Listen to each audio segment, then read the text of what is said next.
Praise the lord. దేవుని ఘనమైనటువంటి నామమున ఈ రోజున దేవుని వాక్యములకు మీ అందరికీ దేవుని పేరట వందనాలు. Praise the Lord. ఈరోజు దేవుని వాక్యంలోనికి మనం వెళ్ళే ముందు కొంచెం సేపు యోసేపు గురించి మనం ధ్యానించుకుందాం. యోసేపు జీవితంలో ఏం జరుగుతుందంటే, యోసేపు జీవితంలో తోడబుట్టినటువంటి అన్నదమ్ములు యోసేపుని బిజినెస్ చేసుకునేటువంటి ఇష్మాయేలీయులకు అమ్మేస్తారు.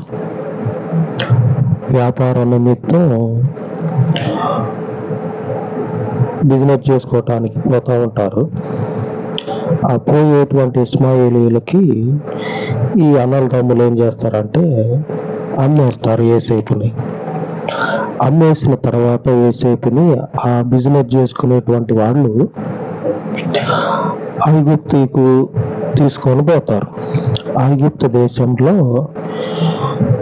రాజు దగ్గర పనిచేసే ఒకడు ఇష్మాయేలీయుల యొద్ద ఉన్నటువంటి యోసేపుని కొనుక్కుంటాడు.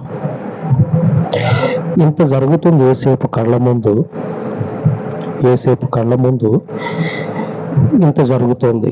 సొంత అన్నదమ్ములు వ్యాపారం చేసుకునేటువంటి వాళ్ళకి తనను అమ్మేసిన తర్వాత ఈ ఇష్మాయేలీలు కొనుక్కోవటం, ఈ కొనబడినటువంటి యోసేపుని తీసుకొచ్చి ఇదే ఇష్మాయేలీలు ఐగుప్తు దేశంలో రాజు దగ్గర పనిచేసేటువంటి ఒకడికి మళ్ళీ అమ్మేస్తారు. మరి వ్యాపారం చేసుకునేటోడు ఏం చేస్తాడు? లాభం చూసుకుంటాడు. యోసేపుని దగ్గర పెట్టుకుంటే ఏం చేయాలా? రోజంతా మేపుడు, ఏమన్నా బాగోపోతే చూపించడు, ఇదంతా మనకెందుకు, మనకు వచ్చిన తనలో పని. వ్యాపారం చేసేటోడు వ్యాపారము చేసేటువంటి బుద్ధినే చూపించి లాభానికి యోసేపుని అమ్మేస్తాడు. యోసేపు కళ్ళ ముందు ఇంత జరుగుతూ ఉంటుంది. మన కళ్ళ ముందు మన జీవితాల్లో హృదయము ద్రవించిపోయి చలించిపోయే పరిస్థితులు ఎదురుపడ్డా సరే భయపడద్దు. లేఖనం ఏం చెప్తా ఉన్నదంటే, మనం ఈరోజు ధ్యానించబోయే లేఖనం ఏమిటంటే, ఈరోజు మన వాక్య ధ్యానము, మీరు మనం 4 బియ్యపు గింజలేసి, అలాగనే నూకలు కొన్నేసి, అవి వచ్చే పక్షులకి పోనీ పాపు అని చెప్పానని పోషిస్తూ ఉంటాం. అప్పుడప్పుడు వేసి ఈ గింజలేసి పోషిస్తూ ఉంటాం. మరి వేయనప్పుడు దేవుడు అదే చెప్తా ఉన్నాడు, మీరు పక్షుల కంటే శ్రేష్టమైన వారు. కాబట్టి మీ ముందున్నటువంటి పరిస్థితులకి మీరు దిగులు పడద్దు. మీ ముందుండేటువంటి పరిస్థితులు మిమ్మల్ని బలహీనం చేస్తాయేమో, ధైర్యంగా ఉండాలి. యోసేపు కూడా కళ్ళ ముందు ఇన్ని జరుగుతున్నాయి కదా, కళ్ళ ముందు ఇన్ని పరిస్థితులు ఎదురైనప్పుడు నేను ఉండను, నేను రాను, నేను మా అమ్మ నాన్న దగ్గరికి పోతా. మా అన్నదమ్ములు చేశారేమో కానీ తల్లిదండ్రులు కాదు అమ్మేసింది, నేను మా అమ్మ నాన్న దగ్గరికి పోతా అని చెప్పానని వెనక్కి తిరిగి చూసుకున్నవాడు కాదు. గుర్తుపెట్టుకోండి, యేసు ప్రభు కూడా మనకు చెప్తా ఉన్నాడు.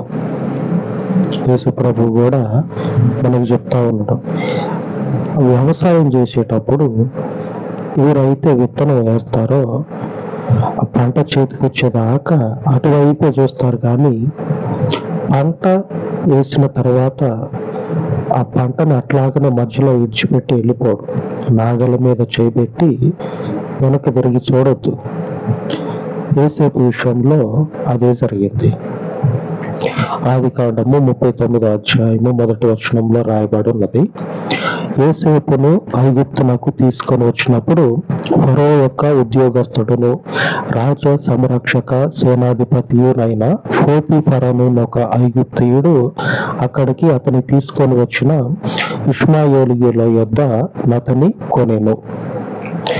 ఏం చేసినంటే ఆ ఐగుప్తులో ఉన్నటువంటి రాజు కొలువులో ఉన్నటువంటి ఒకడు ఐగుప్తుడు వాడు కూడా ఏం చేసినంటే ఈ కొనుక్కొని బిజినెస్ పని మీద వచ్చారు కదా, వీళ్ళ దగ్గర ఉన్నటువంటి యోసేపుని తిరిగి మళ్ళా వీడు కొనుక్కుంటాడు. వాళ్ళు కూడా అమ్మటానికే ఐగుప్తుని కొన్నది. ఆమె బిజినెస్ చేసేటోడు కోడికను కూడా వదిలిపెట్టడం. కావాలంటే మీరు ఆలోచన చేస్తే కోడికను కూడా బిజినెస్ చేసేటోడు వదిలిపెట్టడం. తను ఎట్లయినా సరే ఆ కోడికని ఎట్లయినా సరే పబ్లిక్ లో నిలబెట్టి ఆ భూమి కూర్చి ఆ కోడికని వ్యాపారం చేద్దామని ఆలోచన చేస్తాడు. అట్లాగే వీళ్ళు కూడా యోసేపుని తీసుకొచ్చి వ్యాపారం చేయటానికి మొదలు పెడితే వెంటనే అమ్ముడుపోతాడు యోసేపు. వెంటనే అక్కడ ఉన్నటువంటి ఆ ఐగుప్తులో ఉన్నటువంటి ఆ రాజు సంస్థానంలో పనిచేసేటోడు కొనుక్కుంటాడు. ఇన్ని జరుగుతుంది కళ్ళ ముందు. కానీ యోసేపు వెనక్కి తిరిగి చూడలే.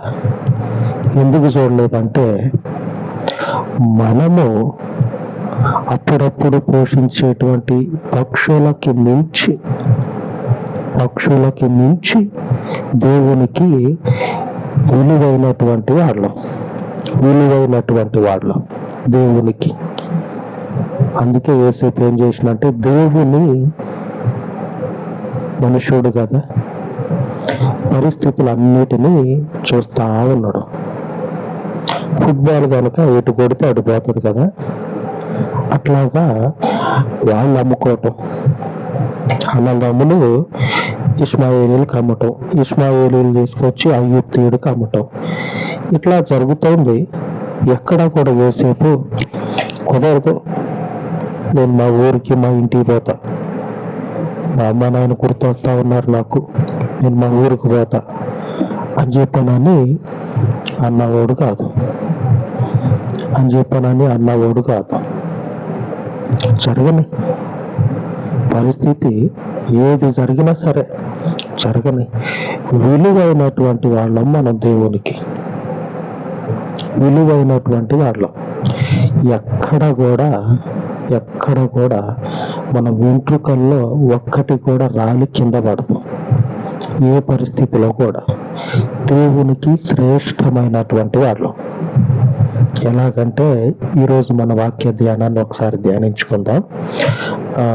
లూకా సువార్త 12వ అధ్యాయము 24వ వచనం ఏమని సెలవిస్తా ఉన్నదంటే, కాకుల సంగతి విచారించి చూడుడి, అవి విత్తవు, కోయవు, వాటికి గరిసె లేదు, కొట్టు లేదు, అయినను దేవుడు వాటిని పోషించుచున్నాడు.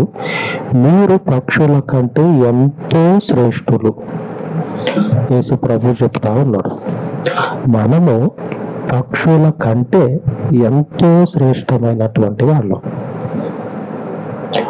అవైతే పోతాయి, బయటికి పోతాయి, దొరికితే తింటాయి, లేకపోతే వస్తాయి. మనమైతే పొద్దున్న లేచిన దగ్గర నుంచి కష్టపడి దాచుకుంటాం. చేసినటువంటి కష్టంలో కొంత మన రోజు అవసరాల నిమిత్తం ఉంచుకొని మిగిలింది దాచిపెట్టుకుంటాం. పక్షులకి అది కూడా లేదు. కానీ దేవుడు ఏం చేస్తా ఉన్నాడు అంటే, వాటికి ఎప్పుడు చూసినా సరే మనం పక్షులు ఎలాగుంటాయి అంటే మెల అని మెరిసిపోతా ఉంటాయి పక్షులు. మనం ఒకరోజు అన్నం తినకపోతే నీరసంగా ముఖం మీద కనపడుతుంది మనకి. వాటిని పోషించినటువంటి దేవుడు మనలను కూడా అంతకు మించి పోషించడానికి సమర్థుడు.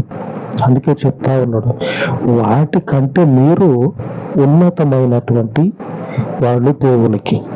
వాటిని దేవుడు పోషించినప్పుడు, వాటిని దేవుడు సంరక్షించినప్పుడు మరీ ఖచ్చితంగా దేవుడు మన పక్షంగా నిలబడి అన్ని పరిస్థితుల్లో జయము చేత మనల్ని నడిపిస్తాడు మన జీవితంలో. యోసేపుకు కూడా అన్ని పరిస్థితుల్లో దేవుడు తోడుగా ఉన్నాడు. అన్ని పరిస్థితుల్లో. కావాలంటే ఒకసారి మీరు తిరిగేస్తే లేఖనాలు, అమ్మబడ్డాడు, కొనబడ్డాడు. కొనబడిన మనిషి మళ్ళా అమ్మబడ్డాడు. అమ్మబడినటువంటి మనిషి తిరిగి ఇంట్లోకి వచ్చి పని చేసుకుంటా ఉన్నాడు ఇంట్లో. వీటంతట్లో కూడా దేవుడు యోసేపుకు తోడయ్యుండెను అని రాయబడి ఉన్నది. కొనుక్కున్నటువంటి వాళ్ళు ఏమైనా చేయొచ్చు. ప్రాణానికి ఇంత హాని తలపెట్టినటువంటి పరిస్థితులు లేవు. అయినా కానీ ఏం జరుగుతా ఉన్నదంటే యోసేపు వర్తిల్లుతా ఉన్నట్టు రాయబడ్డది. ప్రాణానికి ఇంత హాని తలపెట్టినటువంటి పరిస్థితులు లేవు. ఒకవేళ వచ్చినా అవి యోసేపుని ఏమీ చేయలే. వచ్చినాయి, తర్వాత రోజుల్లో వచ్చినాయి, కానీ ఏమి చేయలే ఆ పరిస్థితులు. అంతగా దేవుడు మనకు తోడై ఉంటాడు. ఎక్కడ కూడా వెనుకడుగు వేసే పరిస్థితి ఆలోచనలో కూడా రానియొద్దు. ఆమేన్. దేవునికి ప్రార్థన చేసుకుందాం. మనకు ఆయన గొప్ప సంరక్షణ, సమృద్ధి మనకు అనుగ్రహించులాగున.